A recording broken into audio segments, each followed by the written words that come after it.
Hello and welcome back. Today I will tell you more about formation damage and factors which cause it. Formation damage may be natural or artificial. Natural formation damage happens during fluid inflow from the reservoir. Artificial damage is caused by our actions, such as drilling or coral hydraulic fracturing, etc. However, there are cases when certain well operations due to poor planning or whatever other reasons can trigger natural damage. Natural formation damage is caused by multiple processes including solid migration, salt precipitation, paraffin and asphaltene precipitation, clay swelling, rock wettability modification, water slugging, bacteria, etc.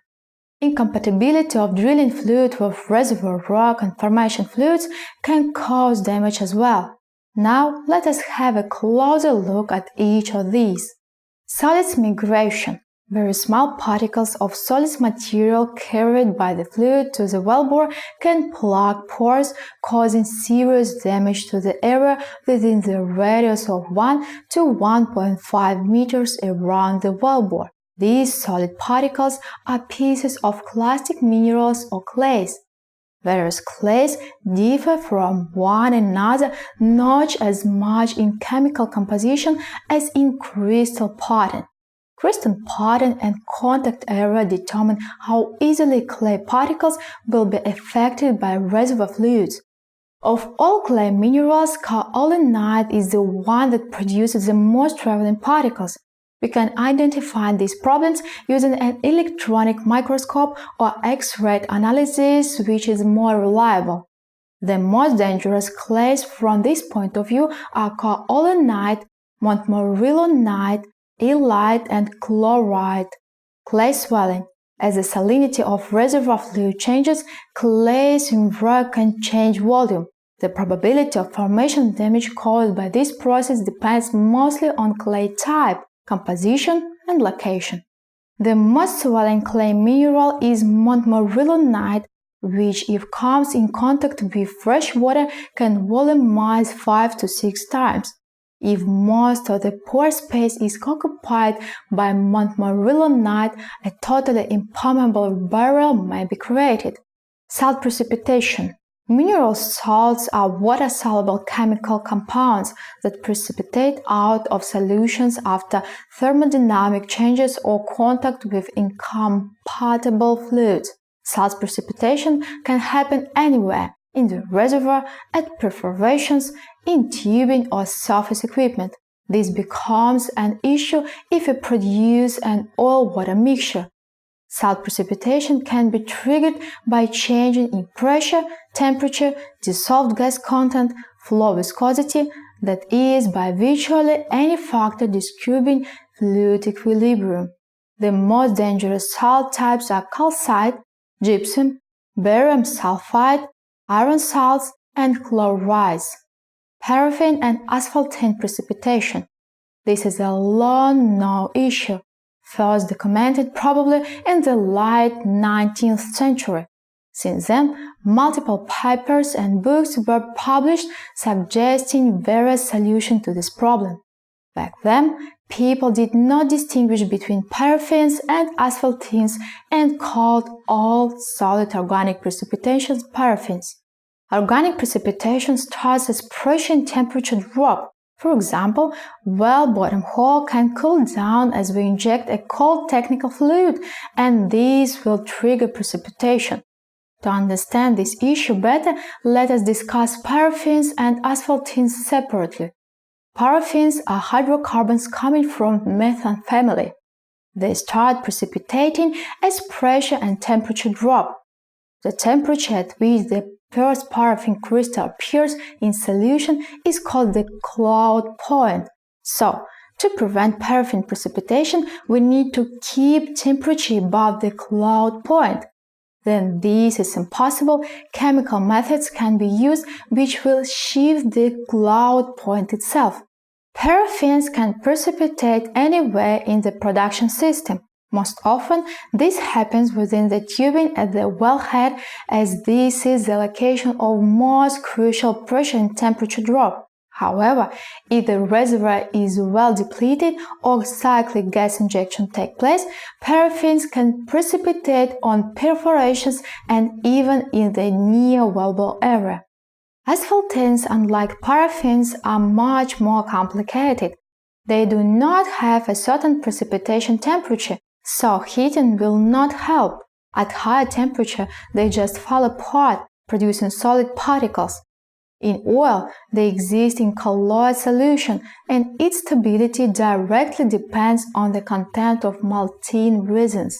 As soon as maltine content falls below a certain point, asphaltenes start precipitating. Asphaltene precipitation can also be triggered by pressure drop, turbulence, carbon dioxide, iron ions, or contact with any incompatible fluid. Asphaltenes precipitation within the pore space do not affect porosity and absolute permeability that much, but they modify rock wettability, which might decrease relative oil permeability dramatically. Rock wettability modification. Pore space may get plugged by liquid or gas due to modification of rock wettability. Sometimes, effective permeability in this case may decrease by 80 to 90%. Wettability and consequently relative permeability of the rock are determined by the volume of phase flowing through it and presence of a natural or artificial surfactant coating this phase. In natural state, rock can be water wet, oil wet, or neutral, depending on liquid contact area and presence of natural surfactant. If the rock is oil wet, most pore space is occupied by oil clinging to pore walls, so less pore space is available for flow. If we want to maximize rock flow capacity, we will have to modify its wettability by injection surfactant, for example. However, we won't be able to achieve a long-lasting effect, as in the long run, everything will be determined by natural surfactants contained in formation fluids. Water slugging. In low permeable formations, water can plug pores. These water slugs will tend to occupy the full volume of a pore or fracture, and oil might fail in pushing them out due to difference in viscosity and mobility. This issue is most vital for low permeable gas reservoirs with low pressure, after they have been treated with water-based solutions with good surface tension. Drilling fluid incompatibility. What is good about oil-based drilling fluids is that they are very efficient lubricants, especially for deviated drilling, and they are compatible with water-sensitive rocks. However, most oil-based drilling muds contain lots of dispersed particles, creating stable emulsions. This is good for drilling, but bad afterwards, as such emulsions may remain consistent for months, contaminating formations and preventing almost any influence from reservoirs. The situation may be aggravated by presence of strong surfactants which help create a stable drilling mud, but then in contact with rock change its wettability, reducing effective permeability 5 to 10 times. Bacteria. Microorganisms are always a source of problems. In the reservoir, they reproduce at a wide range of conditions, temperature from -10 to 120 degrees centigrade, pressure up to 1,700 atmospheres, pH from 1 to 11, salt content up to 30%.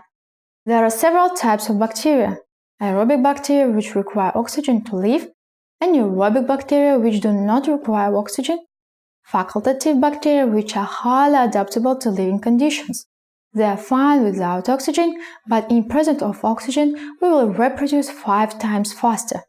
In the petroleum industry, the most dangerous bacteria are sulfite-reducing bacteria, iron-oxidizing bacteria, and those bacteria that form bacterial slime and decompose technical fluids injected in the formation.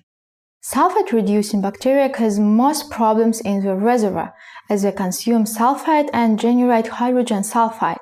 As bacteria reproduce, their increasing mass can cause corrosion peaks. Hydrogen sulfide that these bacteria generate is also destructive, It improves water corrosive activity and creates byproducts which can corrode steel. Slime-forming bacteria are facultative. They generate dense slime, plugging port and well equipment. Besides, bacteria can decompose technical fluids, injecting for various purposes. Most polymer contained in such fluids are very tasty food for bacteria, so bacteria eat them, expanding their colonies. Now you know about various types of formation damage. In the upcoming videos, you will learn about damage control measures. We will start with selecting candidate wells for stimulation operations. See you!